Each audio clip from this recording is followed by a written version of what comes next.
2019년 5월 8일 이탈리아 나폴리에 위치한 산 카를로 오페라 극장에서 이탈리아의 세르지오 마타렐라 대통령, 스페인의 펠리페 6세 국왕, 포르투갈의 마르셀로 헤벨루 도소자 대통령이 모여 3개국 디지털 기술협력회의가 열렸습니다. 이탈리아 측은 이 뜻깊은 자리를 위해 무척 공을 들여서 행사를 준비했는데요.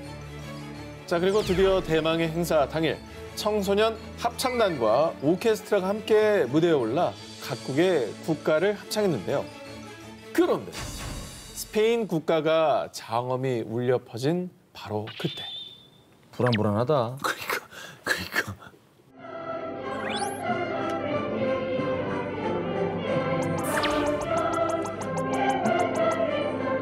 표정들이 어둡죠?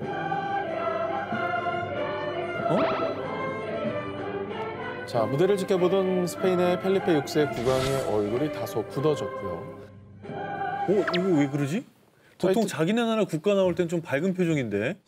이탈리아 청소년 합창단이 행사 전부터 공을 들여 준비한 스페인 국가. 가사를 살펴보면요.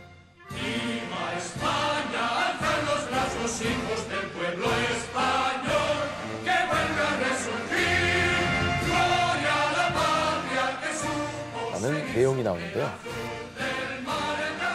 사실 이 가사는 스페인에서 철권 통치를 휘두르던 독재자 프랑코 시대에 재창된 가사로요. 즉, 독재를 옹호하는 전체주의 성향을 띤 것이었습니다. 이후 스페인 국가는 원래대로 가사 없이 멜로디만 남게 되었는데요. 얼마나 싫었으면 가사를 빼버렸겠습니까?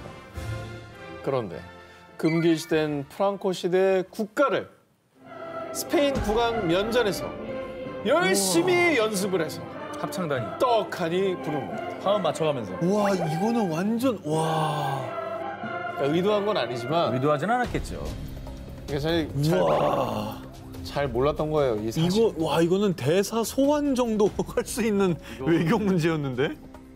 결국 당시에 스페인 외교관은 이탈리아 측에 강력하게 항의했고요. 이탈리아의 세르지오 마타렐라 대통령은요, 행사 주최자가 실수했습니다 라며 사과의 뜻을 전했습니다. 그리고 당시 해당 영상을 본 이탈리아의 누리꾼들도 이건 미친 짓이야, 이건 이탈리아의 수치다 라며 크게 분노를 했다고 합니다. 자칫 외교 분쟁까지 초래할 수 있었던 치명적인 실수, 다시는 이런 황당한 외교 결례를 범하지 않도록 더욱더 신중해야 할 것입니다. 2010년 정치가로서 높은 신망을 받아왔던 크리스티안 볼프가 독일인들의 지지를 받으며 최연소 대통령으로 당선됩니다. 2012년 독일 역사상 가장 짧은 기간인 19개월 만에 독일 국민 85%의 사임 요구를 받으며 대통령직에서 자진 사퇴하고 맙니다. 그 이유는 바로 그가 저지른 비리가 속속들이 밝혀졌기 때문인데요. 야, 독일에서 비리라. 2010년에 볼프의 아내가 SUV 자동차를 리스할 때 일반인들보다 0.5%가량의 낮은 금리 혜택을 받았다는 것과 당시 생일을 맞은 볼프의 아들에게 자동차 판매원이 $5 정도의 장난감 차를 줬다는 사실이 밝혀진 건데요. 그런데 이분의 사임에 불을 지핀 진짜 비리는요. 네네. 진짜 비리, 정말 비리. 진짜 큰 비리입니다. 나 이거 기대한다. 기대하세요. 2008년에 집을 짓기 위해서 기업인이자 친구였던 그레켄스 부부에게 50만 유로, 한화 약 6억 원가량의 돈을 빌렸다는 것이었습니다. 안 갚은 게 아니고? 그럼 떼먹었나요? 떼먹으면은 이거 사기지. 결론부터 말씀드리면 그 돈은 다 갚았습니다. 하지만 문제가 됐던 건 그 돈을 갚기 위해서 은행에서 대출을 받았는데 그 대출을 받을 때 당시의 통상 이자보다 약 1% 낮게 돈을 빌렸다는 거였습니다. 저 사람 큰일 날 사람이네. 독일에선 저 정도면 최악인 거죠. 그러니까요.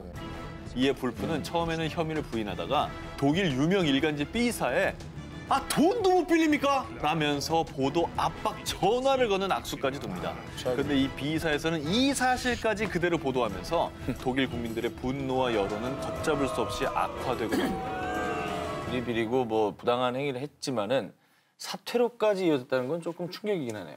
그렇습니다. 지금 우리나라 사람들이 들을 때는 굉장히 가혹하다라고 생각할 수도 있습니다. 하지만 독일 국민들은 한 국가를 대표하는 사람의 정직성이 의심받으면 세계적으로 전체 독일인의 신뢰도가 떨어지는 겁니다. 라고 말하며 볼프의 사임을 강력하게 요구하기 시작했고요.